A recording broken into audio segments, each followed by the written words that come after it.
Marketing and advertising can be complicated. What's most important? What should I focus on? Direct marketing? Email campaigns? Social media? Cold calling? With Marketing Atlas, you'll have a clear guide to get more leads, close more sales, and take your business to the next level. Welcome to Marketing Atlas. Marketing Atlas. Marketing Atlas. With your host, Hernan Vazquez.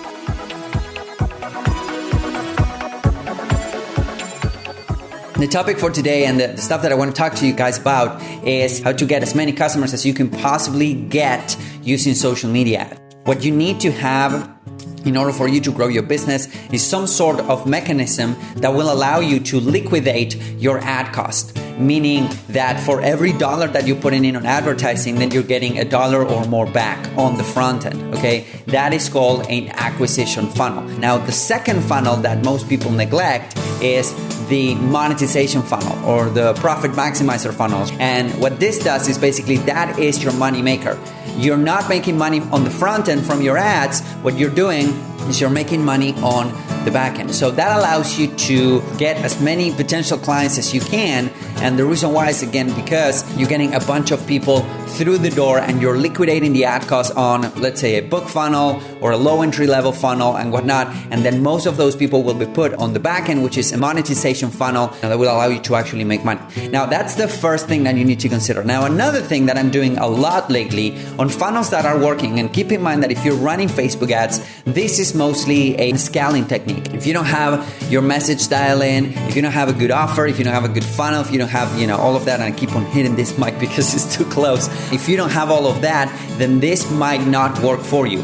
But if you have a proven offer, if you have a proven funnel, if you have an offer that's working and it's working well at a low scale, what you want to consider is to try something called manual bidding campaigns on Facebook.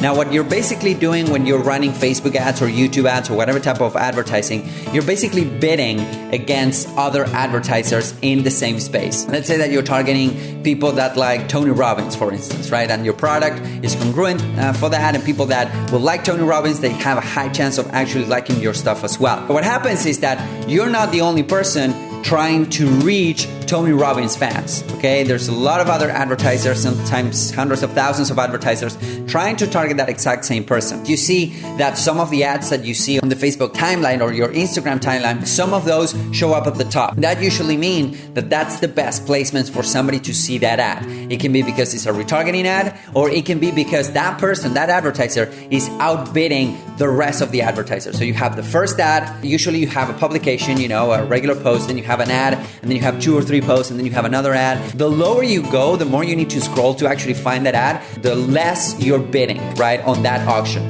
That also happens with right column ads on desktop, right? That also happens on Google. Like, what determines which ad goes the first and which goes the second is how much money you're bidding.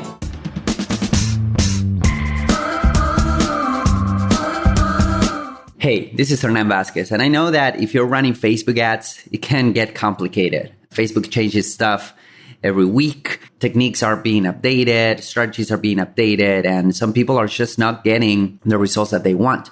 So what I wanted to do is to condense several years of experience and millions of dollars in advertising in one simple guidebook that you can get, that you can pull out whenever you're running your Facebook ads, so that you can have a template that you can use. So if you're interested in getting a copy, go to adsguide2020.com. That is adsguide2020.com. Download your copy. Hope you enjoy it.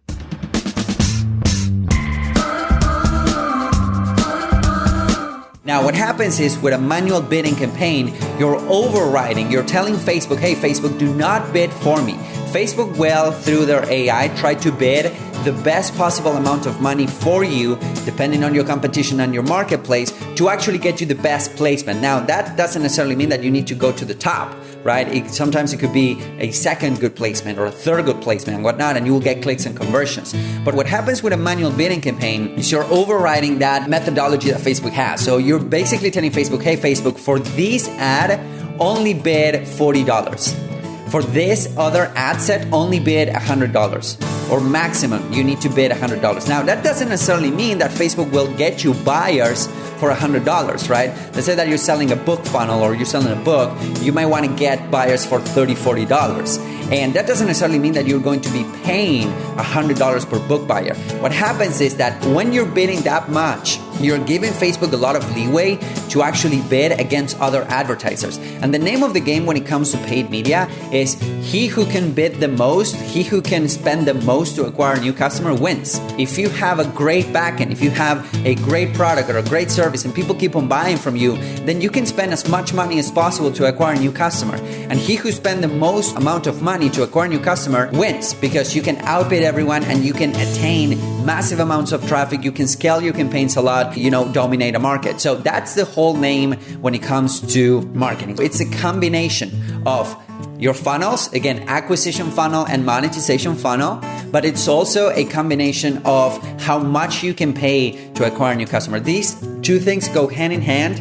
And if you can actually spend more money than your competitor, than your competition to acquire a new customer, then you're going to win. Because when they're trying to bid, you're going to outbid them. Your ads will get better placement. You will get the cream of the crop type of traffic, people that are spending money. Those are the type of people that you want to get into your funnel. So when you think about scaling, do not think about how do I put $1 right now and make $100 back immediately. That's not how it works with Facebook ads. No matter what the gurus are saying. You see these advertisers where people are saying, oh, we spent $2,000 and we made $200,000 back.